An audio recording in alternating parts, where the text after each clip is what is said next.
best indie game. So let's see how many games I have played in this category. The thing I say all the time about indie games is that there's so many indie games out there. Without fail, you can find at least one indie game. Every single person in the world can find at least one indie game that will scratch that little itch in their brain and will be their new favorite or one of their new favorite games for all of eternity. You can find an indie game to enjoy. I will stand by that. There's so many of them. Anyways, Abiotic Factor. I might have to bring up my Steam for some of these. I have not played this one. Okay. Next, Skin Deep. I feel like I vaguely heard of this one. This screenshot is not ringing any bells. Next, we have Deep Rock Galactic Survivor. Again, I feel like I vaguely heard about this one, but I think it was in a genre I'm not interested in, so I skipped over it. Citizen Sleeper 2 Star Wars Vector. I've heard about this one. I don't think I've seen any gameplay. I do know I've seen the next game though, Despelote. Did we demo this? It was really, really cool. So right now my vote is going to Despelote. Hold on, this is some Caves of Khud. I think I own this game. I do, in fact, own this game, actually from 2024.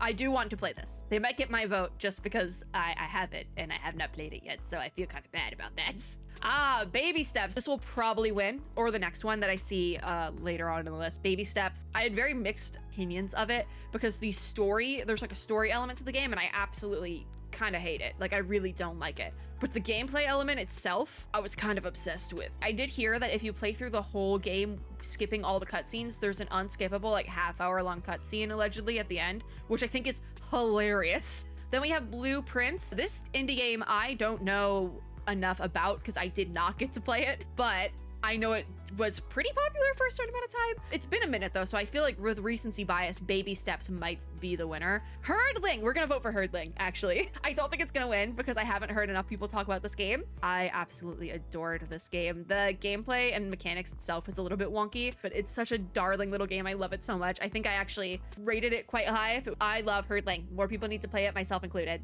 Ooh, here's the thing, Wanderstop, I think I own this game as well. I do, in fact, own Wanderstop. Yep, there it is. All right.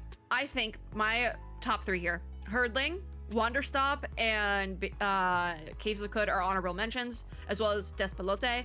I think Baby Steps has probably a very strong chance of winning here. Abiotic Factor, I feel like I've heard enough about that it could also be the winner. Blueprints, a very strong. I think it's gonna be between Baby Steps and Blueprints, quite frankly, just because those ended up being pretty big. I'm gonna vote for Herdling.